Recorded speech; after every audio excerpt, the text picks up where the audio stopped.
Graça e paz, irmãos e irmãs, que bom saber que Deus está sempre conosco.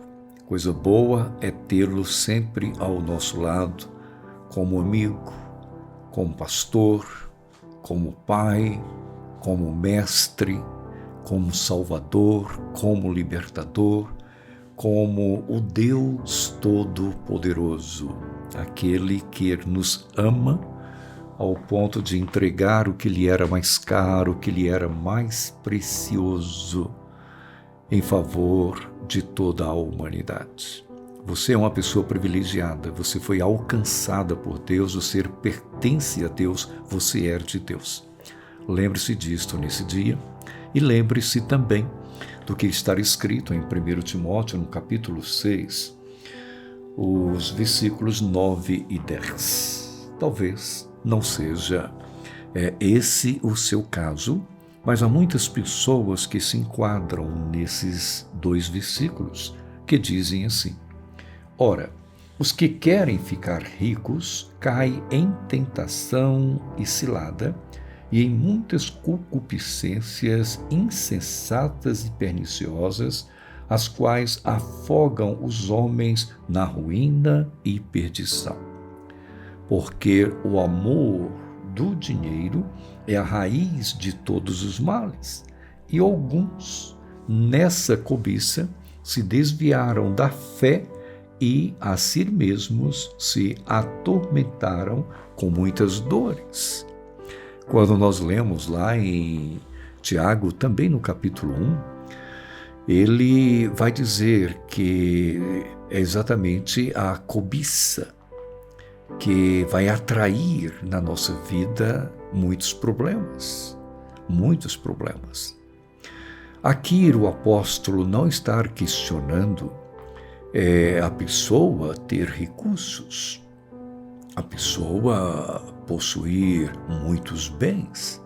Não é esta a questão aqui relatada.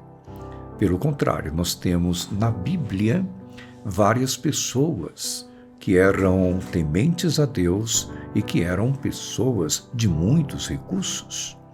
A Bíblia fala que Davi, ele era um homem muito rico, e ele, dos seus recursos pessoais, fora aquilo que ele ajuntava para a construção da casa de Deus, ele pessoalmente ofertou de forma muito generosa para a construção do templo que o seu filho Salomão edificou. A Bíblia diz que este homem rico, ele era alguém segundo o coração de Deus.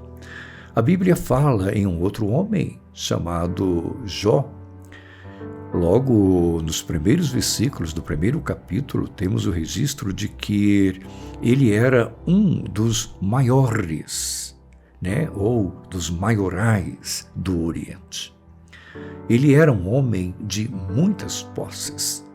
Ele era um homem de muitos recursos. No entanto, ele era uma pessoa íntegra, reta, temente a Deus e que se desviava do mal.